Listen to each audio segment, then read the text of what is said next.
Assalamualaikum warahmatullahi wabarakatuh. Perkenalkan, nama saya Muhammad Ardianur dengan NIM C1D1230010. Untuk pada kesempatan kali ini, saya akan mempresentasikan tugas mata kuliah Cyber Security Management.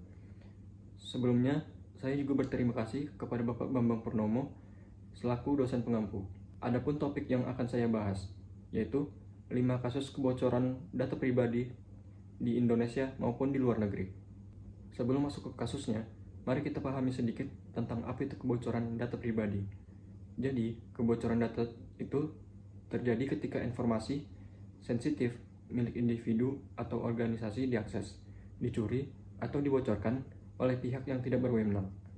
Dampaknya bisa sangat serius, mulai dari pencurian identitas, penipuan, hingga kerugian ekonomi dan reputasi.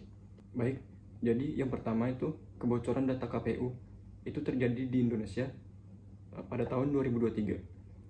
Untuk kronologinya, seorang hacker bernama Jimbo mengklaim telah membobol situs KPU dan mengakses data 204 juta daftar pemilih tetap untuk pemilu 2024. Data itu kemudian dijual di forum hacker seharga $74.000. Data yang bocor yaitu NIK, NKK, nama lengkap, tempat tanggal lahir, jenis kelamin, alamat lengkap, hingga informasi TPS. Untuk penyebabnya, lemahnya sistem keamanan cyber KPU dan penggunaan API yang tidak dilindungi dengan baik.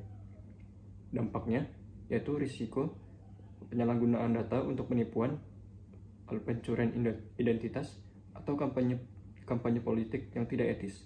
Selanjutnya, nomor 2 yaitu kebocoran data Direktorat Jenderal Pajak. Itu terjadi di Indonesia pada tahun 2024. Untuk kronologinya, muncul laporan bahwa data pribadi dari jutaan wajib pajak, termasuk tokoh publik dan pejabat negara, bocor dan diperjualbelikan di internet. Data yang bocor yaitu nama, alamat, NPWP, penghasilan, dan status perpajakan. Untuk penyebabnya, sistem keamanan DCP yang belum optimal serta minimnya audit cyber berkala.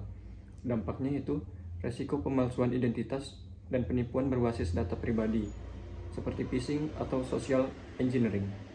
Nomor ketiga, itu kebocoran data BPJS Kesehatan. Itu terjadi di Indonesia pada tahun 2021. Untuk kronologinya, data pribadi milik peserta BPJS Kesehatan dijual di forum hacker oleh akun bernama Coach dengan sampel data asli sebagai bukti.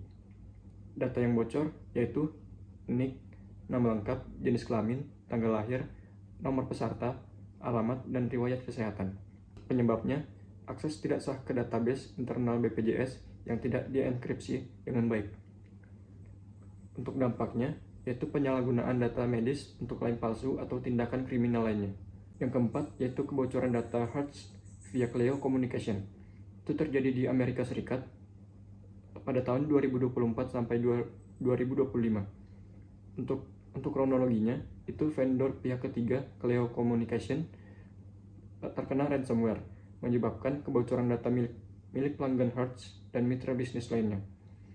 Data yang bocor yaitu nama, alamat, tanggal lahir, nomor SIM, informasi kartu kredit, dan beberapa paspor.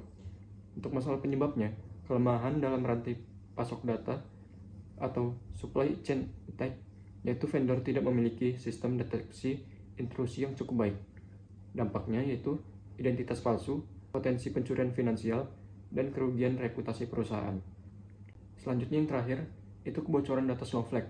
Itu terjadi secara global pada tahun 2024. Untuk kronologinya, itu peretas dari kelompok Scatter Spider mengakses data lebih dari 100 perusahaan pengguna Snowflake, termasuk AT&T, Ticketmaster, dan Standard Bank. Data yang bocor yaitu tiket digital, data nasabah perbankan, log panggilan, dan informasi pribadi lainnya.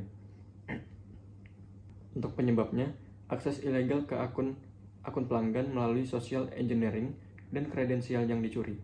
Dampaknya yaitu gangguan besar pada operasional perusahaan dan potensi penyalahgunaan data oleh pihak ketiga.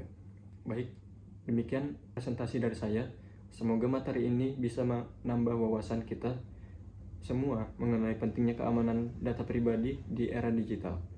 Wassalamualaikum warahmatullahi wabarakatuh.